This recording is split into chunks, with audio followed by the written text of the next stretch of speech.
This channel does not promote any violent, harmful, or illegal activities. All content provided by this channel is meant for an educational purpose only. দুটো বছর পেরিয়ে গেল।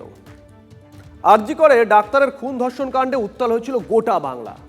স্বাধীনতার পর প্রথমবার রাত দখল দেখেছিলাম আমরা। আজ দু বছর পর বদলে গেছে অনেক কিছুই, কিন্তু বদলায়নি শুধু একটাই জিনিস, বদলায়নি অপেক্ষা।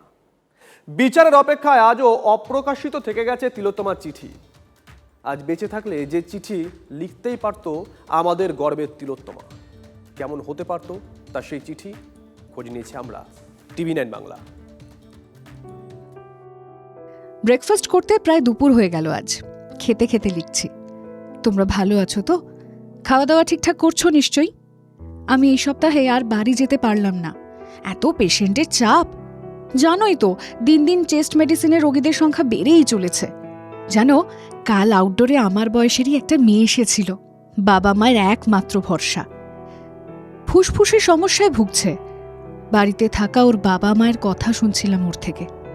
তোমাদেরই মতো কষ্ট করে পড়াশোনা করিয়েছে মেয়েকে। কতগুলো টেস্ট করিয়ে পরের সপ্তাহে আসতে বললাম, ঠিক হয়ে যাবে। জানো, দূর দূর থেকে কত কষ্ট করে আমাদের হাসপাতালে আসে সবাই। চেস্ট মেডিসিনে আজ সকালে তোমাদের বয়সের এক মা ভর্তি হয়েছেন আজই। মাথায় হাত বুলিয়ে বললাম, চিন্তা করো না, সুস্থ হয়ে যাবে তাড়াতাড়ি। ঠিক করেছি তো বলো? চিঠিটা তিলোত্তমার না, চিঠিটা ও লিখতে পারেনি।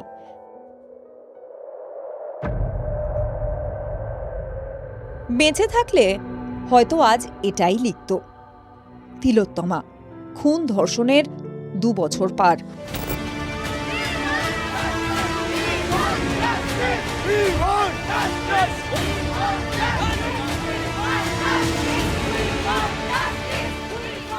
দু বছর আগে এমনই কোনো দিনে তিল তিল করে শেষ করা হয়েছিল আরজি করের চেস্ট মেডিসিন বিভাগের তিলোত্তমাকে।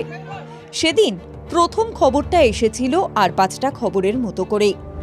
2 বছর আগে এরকমই এক দুপুরে আমার কাছে খবর আসে আরজি কর হাসপাতালে এক অস্বাভাবিক ঘটনা ঘটেছে, যেখানে একজন মহিলা চিকিৎসক পড়ুয়ার মৃত্যু হয়েছে। আরজি করের ডাক্তারের দেহ 8ই আগস্ট 2024। বিভিন্ন সোর্স মারফত আমাদের কাছে খবর আসে, আর সেদিন ছিল 2024 সালের 9ই আগস্ট। সেদিনও সোর্স মারফত আমাদের কাছে খবর এসেছিল, আর আমরা একাধিক রিপোর্টারকে পাঠিয়ে দিয়েছিলাম আরজি কর হাসপাতালে। একই সরকারি হাসপাতাল, তার ওপর ডাক্তার। মৃত্যু কিভাবে?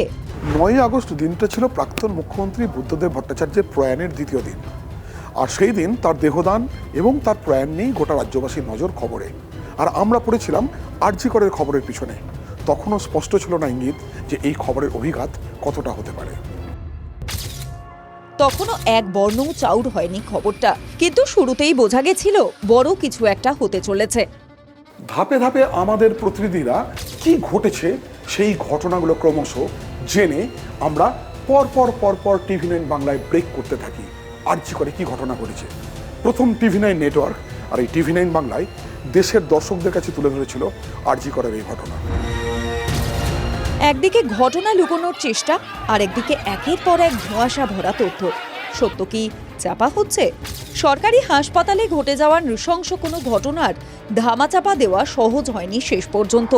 ঠিক 2 বছর আগে TV9 বাংলায় গোটা দেশের সামনে প্রথমবার তুলে ধরল খুন ও ধর্ষণের অভিযোগটা। আরজি কর হাসপাতালে ধর্ষণ ও খুন এক ডাক্তার। শুরু থেকে কেন ধামাচাপা দেওয়ার চেষ্টা? কি গ্রহণ করতে চাইছে আরজি কর? এরপর বাকিটা বাংলা সহ গোটা দেশ দেখেছে। একদিকে বিগত সরকার ও হাসপাতাল কর্তৃপক্ষের মিথ্যাচার, আর একদিকে হার না মানা জেদ। একদিকে প্রাক্তন মুখ্যমন্ত্রী মমতা বন্দ্যোপাধ্যায়ের মরিয়া চেষ্টা যাতে আন্দোলন থেমে যায়, আর একদিকে প্রতিবাদে সরব হওয়া রাত জাগা বাঙালিকে ভুলিয়ে আর গুলিয়ে দেওয়ার চেষ্টা।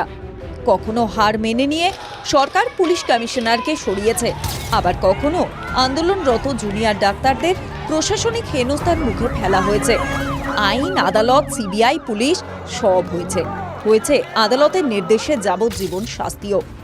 কিন্তু তিলোত্তমা আর তাঁর বাবা মাকে চিঠি লিখতে পারেনি। তিলোত্তমার সেই না লেখা চিঠিতে আজকের দিনে হয়তো একটা কথাই ফুটে উঠছে, আর কবে, আর কবে। অপেক্ষায় তিলোত্তমা, অপেক্ষায় বাঙালিও। TV9 বাংলা সুস্বাস্থ্য 2026। যাদের হাতে আমাদের প্রাণ, তাদের জানাই সম্মান। যে চিকিৎসকরা আমাদের জীবনটাকে ঘিরে রেখেছেন তাদের সম্মান জানাবো আমরা। TV9 বাংলা হেলথ কনক্লেভ, পুরস্কার যেগুলো দিচ্ছেন তার জন্য চিকিৎসকরা উদ্বুদ্ধ হয়। স্বাস্থ্য পরিষেবায় সেরার সম্মান। দেখুন TV9 বাংলা সুস্বাস্থ্য, শনিবার বিকেল 5:25 TV9 বাংলায়। TV9 বাংলা, না দেখলেই নয়।